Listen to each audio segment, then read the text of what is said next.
Let's see. Hello, this is Frankly Tarot.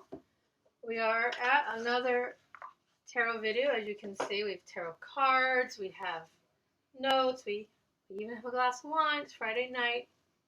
Kind of tasty. It's a Spanish wine, I guess. Yummy. That's today's beverage. I want to talk to you about the Celtic Cross today. The Celtic Cross, I didn't research the origins because I really want to spend the time on talking about the layout and how I read it. But it's been around for a long time. Arthur Waite of the infamous Rider-Waite-Smith deck made it famous or infamous, and it has been plaguing us tarotists for decades. What I have found is that the key to the Celtic Cross, when you have such a entrenched spread, the key is really to make it your own. And so I've been using this since I began reading tarot decades ago.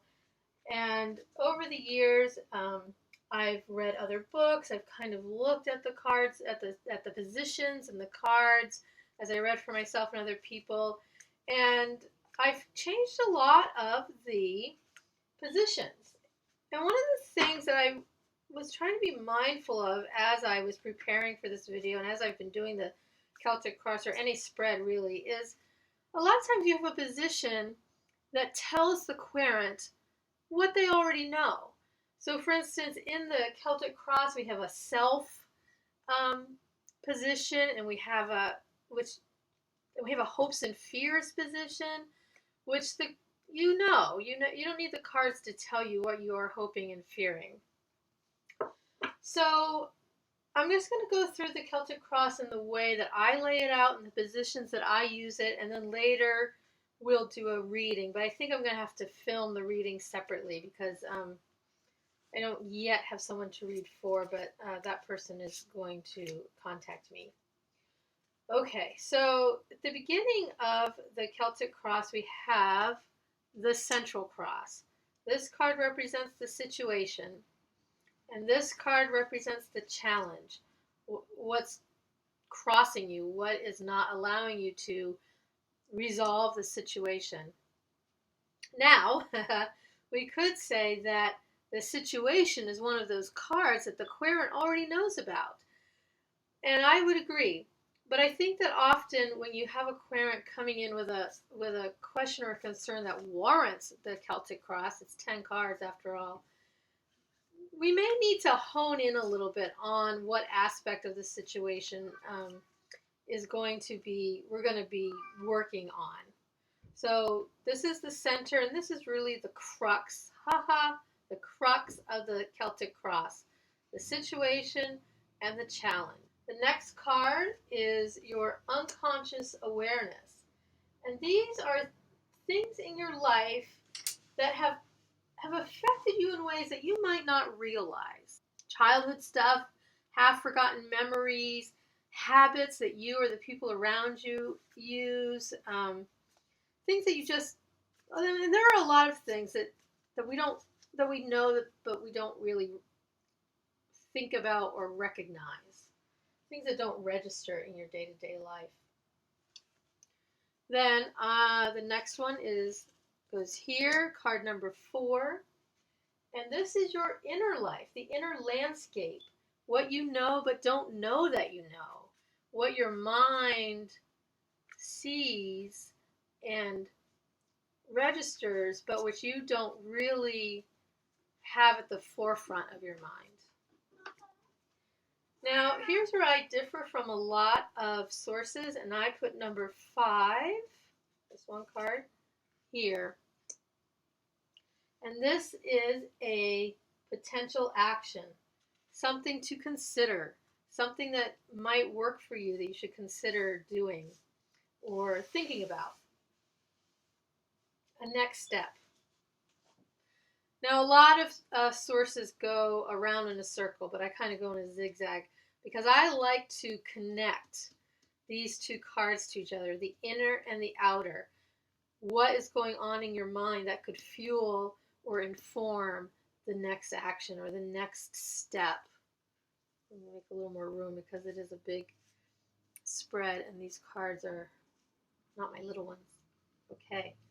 Number 6, options up here. Something that might help you resolve the situation and the challenge blocking the resolution of this situation. Now, this section, these 6 cards, to me represent what is going on in your mind, what you're thinking about, what you're feeling, what you don't really know. This is mostly inner work, even though we have a couple of cards that start to point towards our action items, which is here, the staff. Now, the next card is usually, can we see it? Let's scoot these cards over a little. Usually this card, number 7, is the position name is self. But again, in my mind, the querent knows. You know who you are, I hope. So I read this as self-work. What you need to do for yourself to resolve your situation, to meet the challenge that this card, number 2, represents. Self-work. And by self-work, I mean work.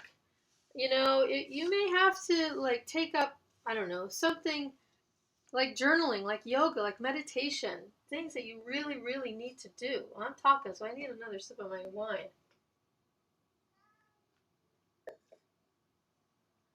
You may need to really maybe rework your diet, your daily habits, your daily life. And this stuff is work. It doesn't just happen because you say it's going to happen. You have to work on it. So that's this card, self-work, what you need to do for yourself. Now here comes the good luck kitty, Horus, named after the Egyptian god. Card number 8 is resources, and this is what the environment has to offer, what resources you have that you can access, that you can use in your quest. Now this could be resources that are just kind of right in your immediate environment. It could be people that you know, people that you haven't met. It could be your hobbies. This is where you really start to look outside. I'm gesturing off camera, I guess. Outside of your immediate self to see what the world is offering you that you can use. Okay, let's scoot these down. Someday I'm going to really master the camera and the setup soon. Card number 9. This is usually read as hopes and fears, but I like to read it as advice and warning. The best or the worst that could happen. And often the tarot cards can be so complex and they have so much meaning and symbolism that very often they show you something you can do or something you should avoid. So even though advice and warning or hopes and fears seem like opposites, a single card can show you both and everything in between. The last card, the new focus. Can we get it in there? Oh yes, new focus. Sometimes it can also be outcome. If you're trying to actually do predictive reading, you can read this as your outcome. I like to read it as a new focus because I feel like, or the way I read this spread, is that this spread is giving you work you need to do, like prep work, things you need to discover about yourself, habits that you need to either take up or shed, things like that, things you need to look for and observe in your environment, in your world. This is a lot of work that you need to do, and it's almost like I would say that once you make your way through this deck or through this spread, you're going to go away with some action items. And then when you actually accomplish what this spread and what you're reading has shown you, then you come back for more concrete answers. That's how I like to use the tarot in general. I don't like to ask it for a solid answer, a yes or no answer, because one of two things can happen. I'm sure more than one of two things, but one or two main things can happen.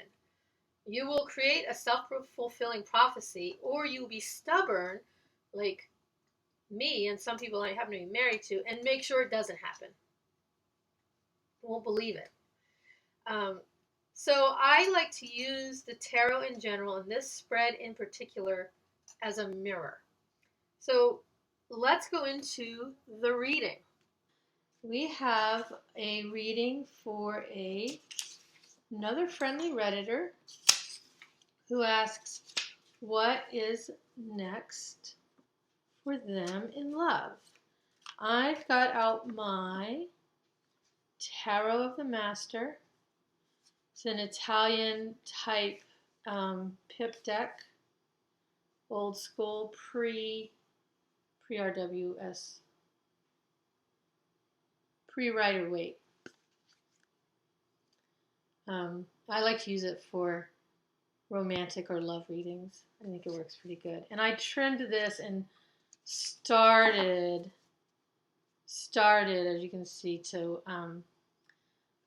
edge it, but it just got way too tedious. I was using colored pencils, so I'm not sure if I'll be one of those people who edges their decks very much, although I love the look of it. It's too much. 78, 4 sides. You got through rounding the corners. I was proud of that. I'm also drinking tea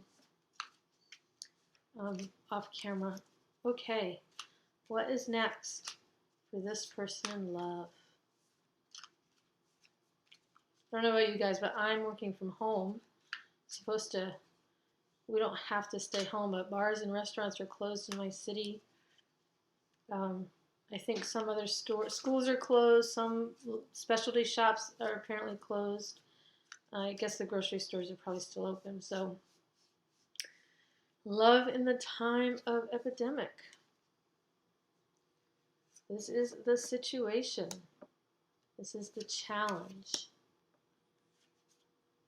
Unconscious awareness, the inner landscape, the outer landscape or next action, some options,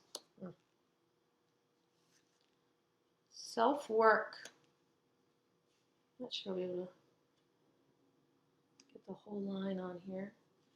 Resources, advice or warning, and new focus. Okay.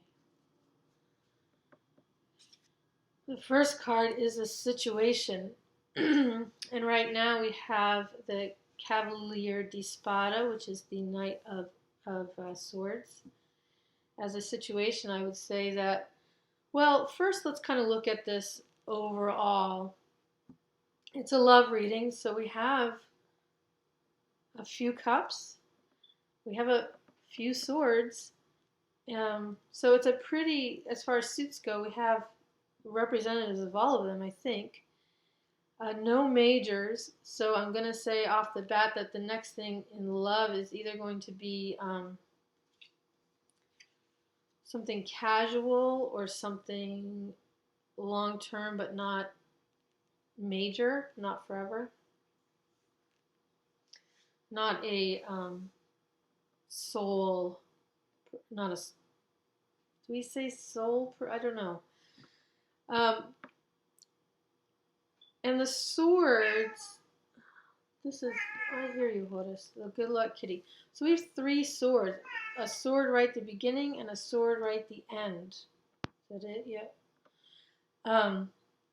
Which makes me think, and a 9 of swords, which makes me think that what is next for you in life is in love, or the way to move forward is to kind of watch how intense you are, or how intense your approach is.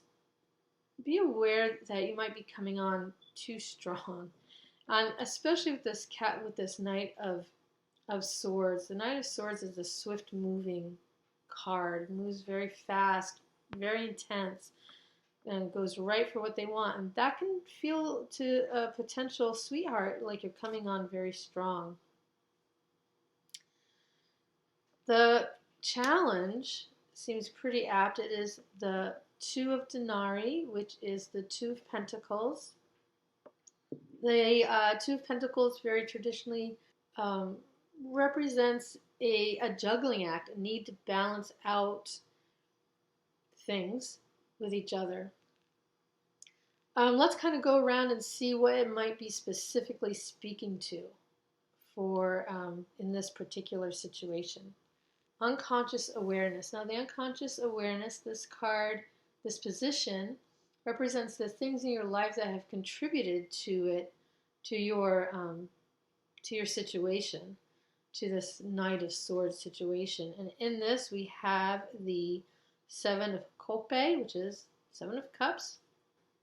The Seven of Cups can be kind of, oh, and before I go any further, this is a pip deck, but I'm kind of using the RWS weight meanings, since I don't know if this came with a little white book, and if it does, it's long gone.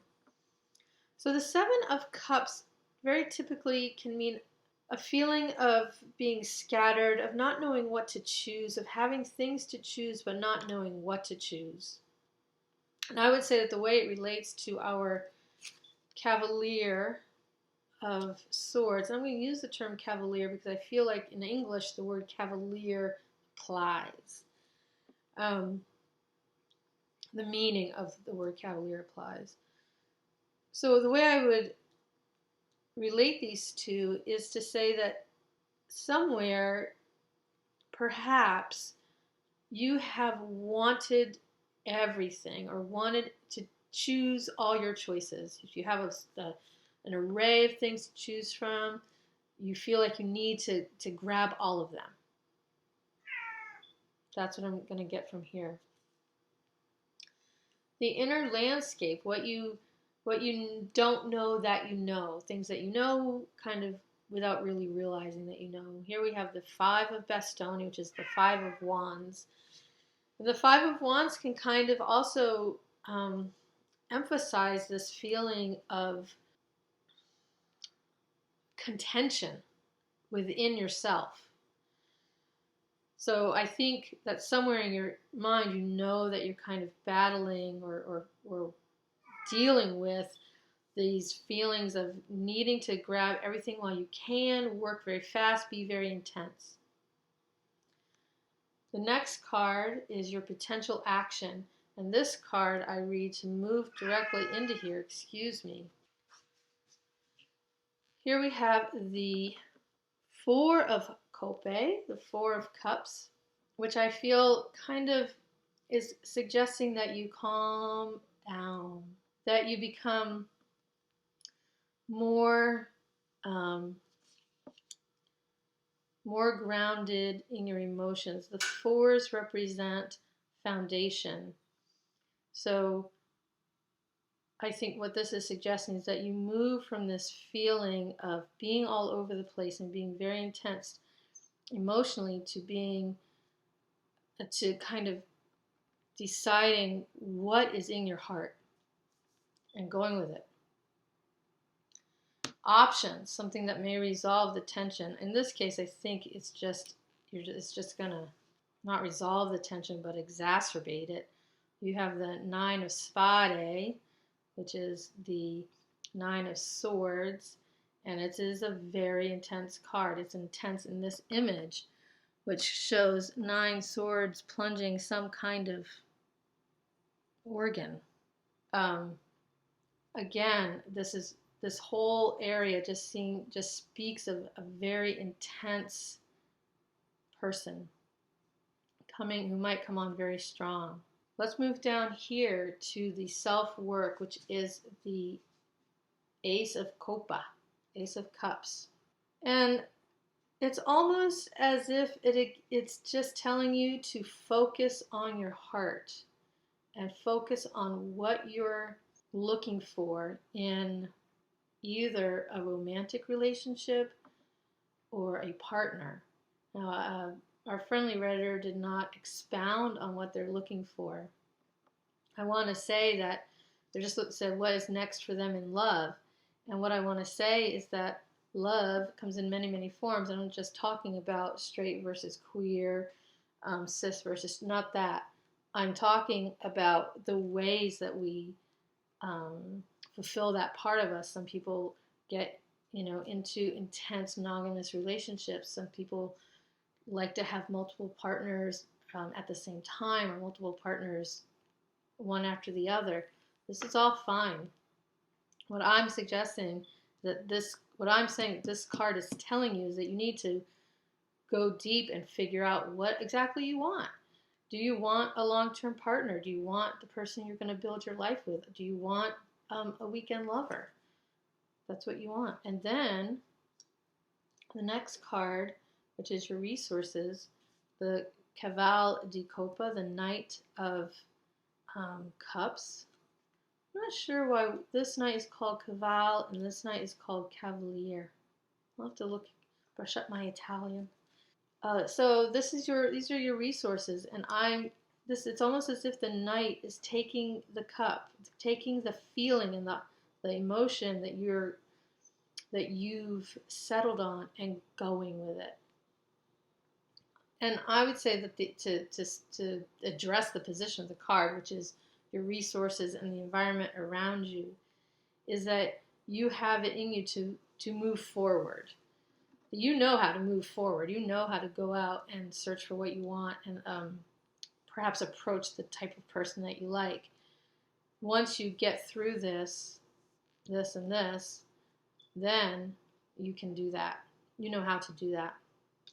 Advice and warnings, which is the 9 of Bastoni. Don't come on too strong.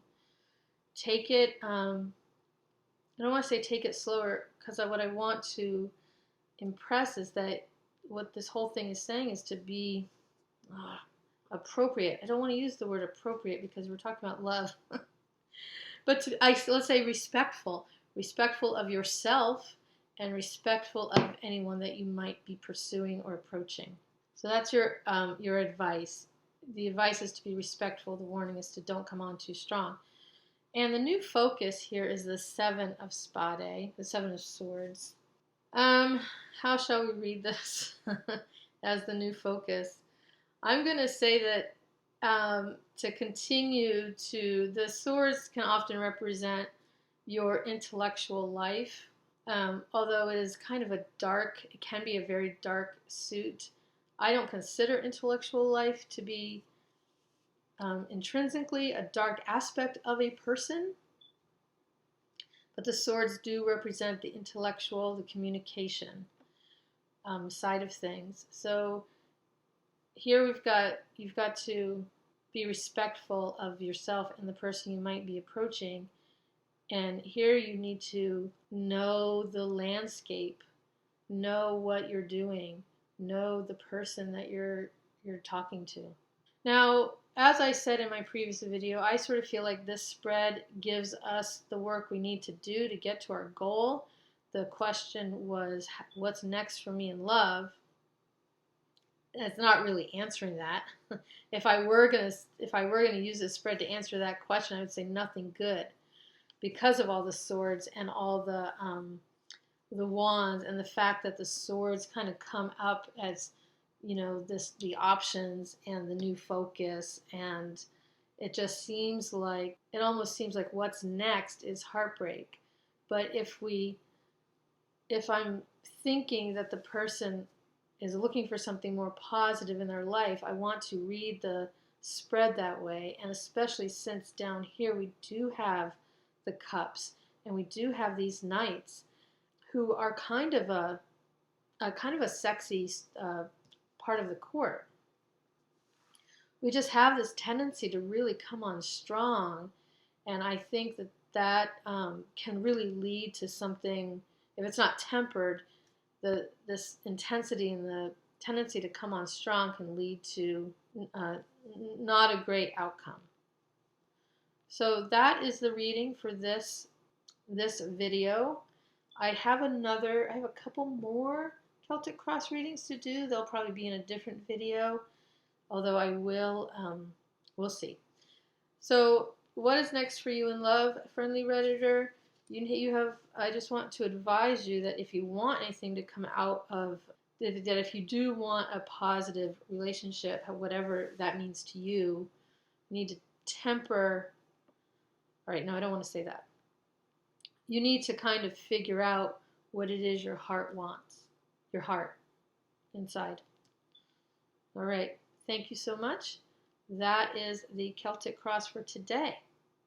Have a great one.